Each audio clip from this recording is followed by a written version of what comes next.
کہ اللہ تعالیٰ کو گناہ کا اعتراف بہت پسند ہے، انسان اپنی غلطی دیکھ لے اور اس پر شرمندہ ہو اور اللہ کی طرف رجوع کرے، یہ چیز بھی بخشش کا ذریعہ بنتی ہے۔ کچھ اور اعمال ہیں جو گناہوں کو مٹانے والے ہیں۔ نمبر 1، اذان سنتے وقت اللہ کا ذکر کرنا۔ سیدنا سعد بن ابی وقاص رضی اللہ عنہ رسول اللہ صلی اللہ علیہ وسلم سے بیان کرتے ہیں کہ آپ نے فرمایا، جو شخص مؤذن کے کلمات سن کر کہے اشہد ان لا الہ الا اللہ وحدہ لا شریک لہ وان محمدا عبدہ ورسولہ رضیت باللہ ربا وبمحمد رسولا وبالاسلام دینا، میں گواہی دیتا ہوں کہ اللہ کے سوا کوئی معبود حقیقی نہیں، وہ اکیلا ہے، اس کا کوئی شریک نہیں، اور یہ کہ محمد صلی اللہ علیہ وسلم اس کے بندے اور رسول ہیں، میں راضی ہو گیا اللہ کے رب ہونے پر اور محمد صلی اللہ علیہ وسلم کے رسول تسلیم کرنے پر اور اسلام کو دین اختیار کرنے پر، تو اس کے گناہ بخش دیے جاتے ہیں۔ لیکن افسوس کے ساتھ یہ کہنا پڑتا ہے کہ بہت سے لوگ اذان ہو رہی ہوتی ہے اور وہ باتوں میں ہی لگے رہتے ہیں، یا ٹی وی دیکھتے رہتے ہیں، یا اذان ہونے لگتی تو ٹی وی کا چینل چینج کر دیتے ہیں، یا اذان سے انہیں کوئی دلچسپی نہیں ہوتی، گویا بس ایسے ہی کوئی جیسے شور کر رہا ہے اور وہ اس سے فارغ ہونا چاہتے ہیں۔ تو اذان جو ہے وہ بھی بخشش کا ذریعہ ہے، اگر اس کو سن کے جواب دے کے آخر میں یہ دعا پڑھی جائے۔ نمبر 2، وضو۔ سیدنا عثمان بن عفان رضی اللہ عنہ بیان کرتے ہیں کہ رسول اللہ صلی اللہ علیہ وسلم نے فرمایا، من تودع واحسن الوضوء خرجت خطاياه من جسده حتى تخرج من تحت اظافره، جو شخص وضو کرے اور اچھے طریقے سے وضو کرے تو اس کے گناہ اس کے جسم سے نکل جاتے ہیں، یہاں تک کہ اس کے ناخنوں کے نیچے سے بھی خارج ہو جاتے ہیں۔ تو اس لیے شوق سے وضو کرنا چاہیے، محبت سے، پوری خوشی کے ساتھ، کیونکہ بہت سے لوگ وضو کرنے سے گھبراتے ہیں یا وضو کو ایک بوجھ سمجھتے ہیں۔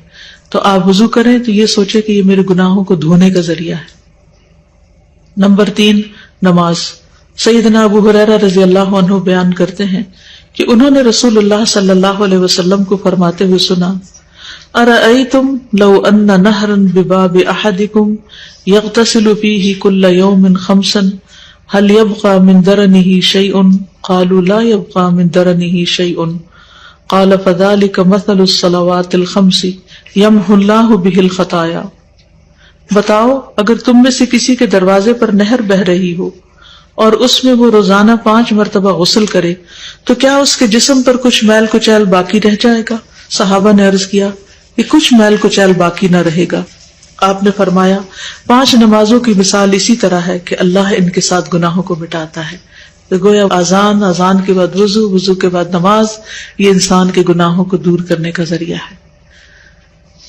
سیدنا ابو ہریرہ رضی اللہ عنہ بیان کرتے ہیں کہ رسول اللہ صلی اللہ علیہ وسلم نے فرمایا، صلاۃ الرجل فی الجماعۃ تضعف علی صلاتہ فی بیتہ وفی سوقہ 25 ضعفا، ذلک انہ اذا تودع فاحسن الوضوء ثم خرج الى المسجد لا يخرجه الا الصلاة لم يخط خطوة الا رفعت له بها درجة وحط عنه بها خطيئة، فإذا صلى لم تزل الملائكة تصلي عليه ما دام في مصلاه، اللهم صل عليه اللهم ارحمه، ولا يزال أحدكم في صلاة منتظر الصلاة۔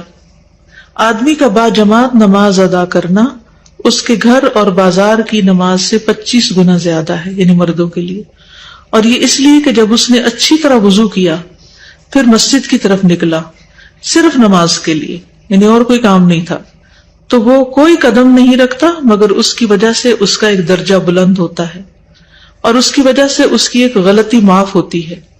پھر جب وہ نماز پڑھتا ہے تو فرشتے اس کے لیے مغفرت کی دعا کرتے رہتے ہیں، یعنی جتنی دیر وہ نماز میں مصروف ہے فرشتے بخشش مانگ رہے ہیں اس کے لیے، فرشتے اس کے لیے استغفار کر رہے ہیں۔ جب تک وہ اپنی جائے نماز پر رہتا ہے اور وضو نہیں ٹوٹتا، فرشتے کہتے ہیں، اے اللہ اس پر رحمت فرما، اے اللہ اس پر مہربانی کر، اور وہ برابر نماز ہی میں رہتا ہے جب تک کہ وہ نماز کا انتظار کرتا ہے۔ یہ نماز سے پہلے اگر جلدی آ جائے مسجد میں اور بیٹھ کے انتظار کر لے تو وہ بھی نماز کی حالت شمار ہوتی ہے، اور بعد میں بھی جب وہ بیٹھا ہوتا ہے نماز کے فوراً بعد نہیں اٹھ جاتا۔ سیدنا ابو ہریرہ رضی اللہ عنہ بیان کرتے ہیں کہ رسول اللہ صلی اللہ علیہ وسلم فرماتے تھے، الصلوات الخمس والجمعۃ الی الجمعۃ ورمضان إلى رمضان مكفرات لما بينهن إذا اجتنب الكبائر. پانچوں نمازیں اور جمعہ سے آئندہ جمعہ تک اور رمضان سے آئندہ رمضان تک ان کے درمیان کے لیے کفارہ ہیں جب تک کہ گناہ کبیرہ کا ارتکاب نہ کیا جائے. تو اس سے کیا پتہ چلتا ہے کہ وضو، نماز کے علاوہ جمعہ کا پڑھنا، رمضان، یہ سب کچھ گناہوں سے بخشش کا ذریعہ ہے.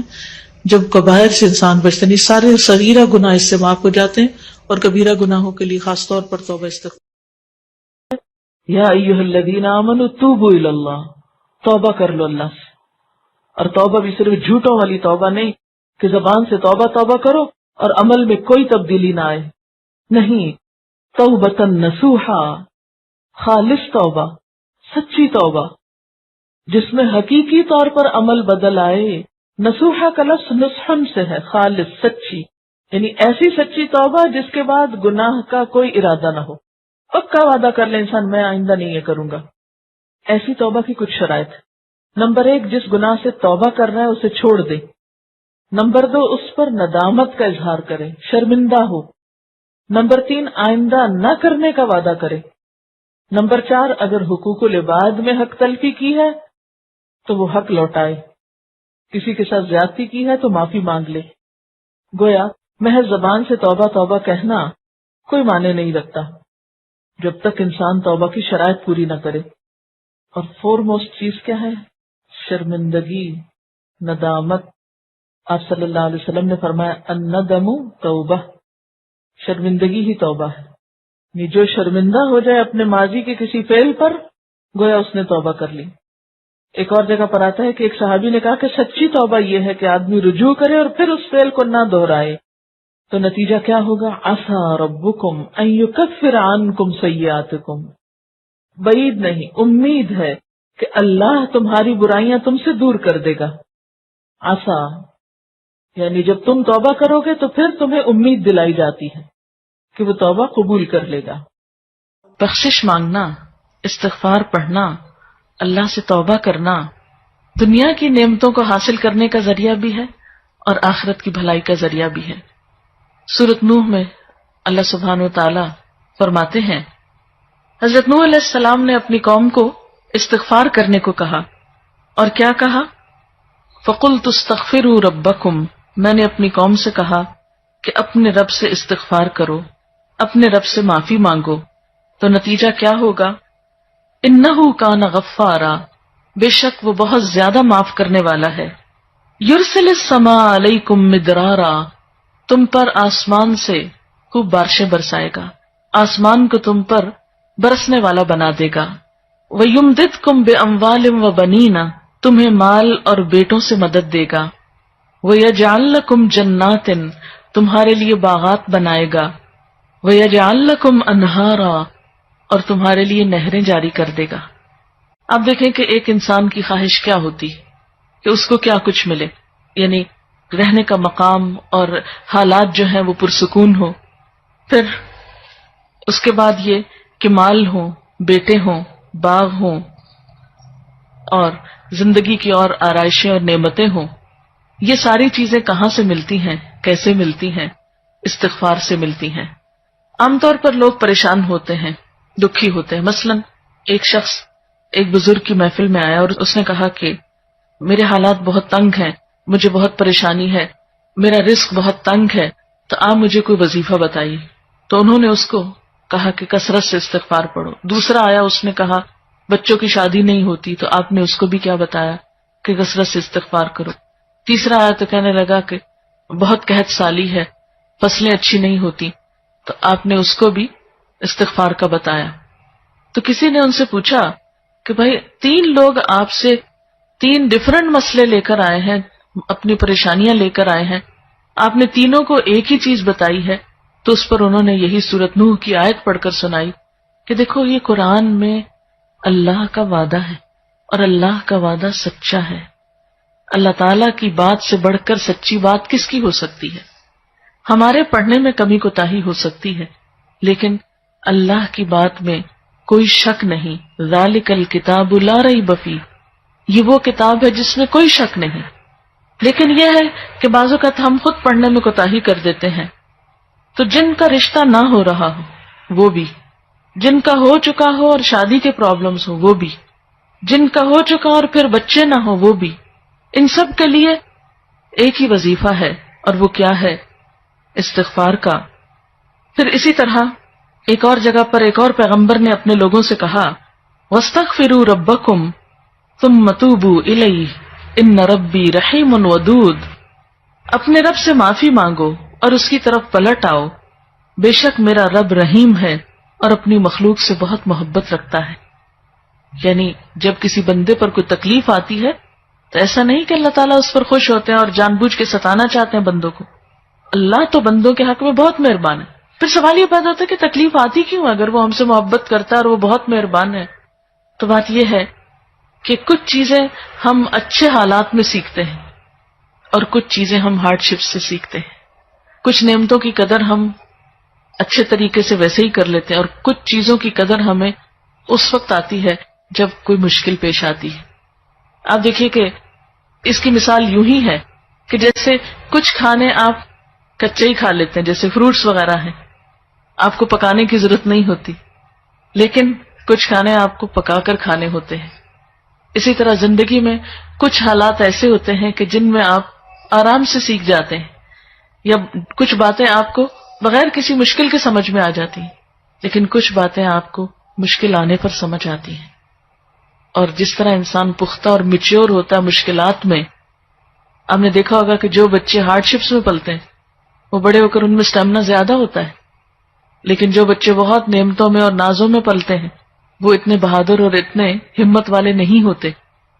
اس لیے دھوپ اور چھاؤں، غم اور خوشی، دونوں اس کائنات کا حسن ہے۔ دن اور رات ایک بہت بڑی نشانی ہے ہمارے لیے۔ تو اس لیے جب تکلیف آتی ہے تو اس موقع پر انسان اللہ کی طرف زیادہ رجوع کرتا ہے، اللہ کو زیادہ یاد کرتا ہے، زیادہ ذکر کرتا ہے، اور اس طرح انسان کے گناہ دنیا میں ہی معاف ہونے لگتے ہیں۔ ایک اور جگہ پر آتا ہے وَأَنِ اسْتَغْفِرُوا رَبَّكُمْ ثُمَّ تُوبُوا إِلَيْهِ يُمَتِّعْكُمْ مَتَاعًا حَسَنًا، اور یہ کہ تم اپنے رب سے معافی چاہو اور اس کی طرف پلٹ آؤ تو وہ تم کو اچھا سامان زندگی دے گا۔ یعنی دنیا کی اچھی نعمتیں کس سے ملیں گی؟ استغفار سے۔ اور اس کے لیے دعائیں کیا ہیں؟ ربنا اغفر لنا، یہ قرآن پاک کی دعائیں ہیں استغفار کی۔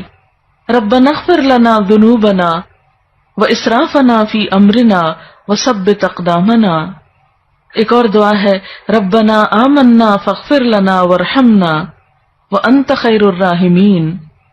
پھر اسی طرح ربنا ظلمنا انفسنا وان لم تغفر لنا وترحمنا لنکونن من الخاسرین انت ولینا فاغفر لنا وارحمنا وانت خیر الغافرین۔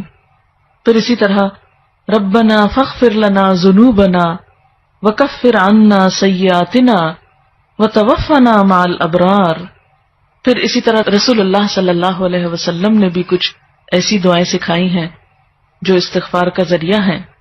رب تقبل توبتی واغسل حوبتی وأجب دعوتی وثبت حجتی واہد قلبی وسدد لسانی واسلل سخیمۃ صدری رب اغفر لی وتب علی انک انت التواب الغفور استغفر اللہ الذی لا الہ الا هو الحی القیوم واتوب الیہ اللہم انی ظلمت نفسی ظلما کثیرا ولا یغفر الذنوب الا انت فاغفر لی مغفرۃ من عندک وارحمنی۔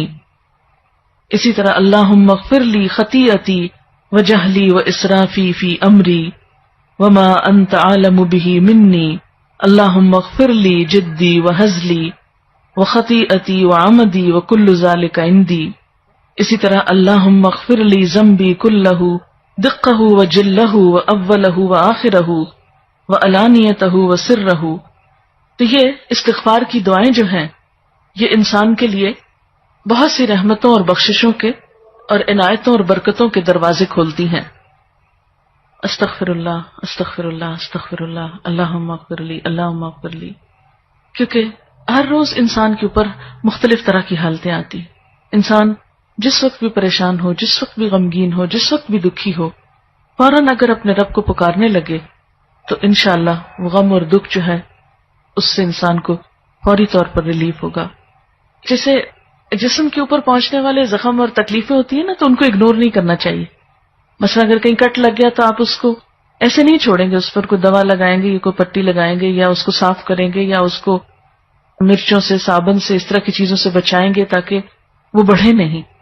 اسی طرح جو روح پر کٹ لگ جاتے ہیں یا انسان گناہ کر کے اللہ کو جو ناراض کر لیتا ہے، تو اس سے انسان اگر فوری طور پر نکلتا نہیں اور اس کا علاج نہیں کرتا تو بعض اوقات وہ گناہوں کے دھبے اور وہ دل کی سیاہی اتنی گہری ہوتی چلی جاتی ہے کہ انسان کو ایکیوٹ ڈپریشن میں لے جاتی ہے، اور بعض اوقات پھر اس کے لیے بڑی بڑی دوائیاں اور بڑی بڑی دوائیں اور دعائیں بھی کام نہیں کرتی. اس لیے انسان کو ہر روز کثرت کے ساتھ استغفار ویسے بھی کرنا چاہیے. اسی لیے ہم دیکھتے ہیں کہ اللہ کے رسول صلی اللہ علیہ وسلم جو معصوم تھے، گناہوں سے پاک تھے، جن کا کوئی گناہ بھی نہیں تھا، وہ دن میں 70 سے 100 بار استغفار کرتے تھے، اور آپ سے بڑھ کر مصروف بھی کوئی نہیں تھا. ہم تو یہ کہہ سکتے ہیں نا کہ ہم کیا کریں، ہمیں تو وقت ہی نہیں ملتا، نماز پڑھیں یا یہ بچوں کو سنبھالیں یا کون سا کام کریں کون سا نہیں کریں، کس وقت یہ تسبیحاں پڑھیں. ٹھیک ہے، ضروری نہیں کہ آپ کسی کونے میں بیٹھ کے لمبی تسبیح پڑھیں. آپ اٹھتے بیٹھتے چلتے پھرتے باتوں میں گفتگو میں کسی کی سنتے وقت دل میں آپ استغفار کثرت سے پڑھ سکتے ہیں. اور جب آپ سے پوچھا گیا کہ آپ کے تو گناہ نہیں پھر بھی آپ اتنی استغفار پڑھتے ہیں، تو آپ نے فرمایا افلا اکون عبدا شکورا، کیا میں اللہ کا شکر گزار بندہ نہ بن جاؤں؟ تو شکر گزاری تو ویسے ہی اللہ تعالیٰ کو پسند ہے.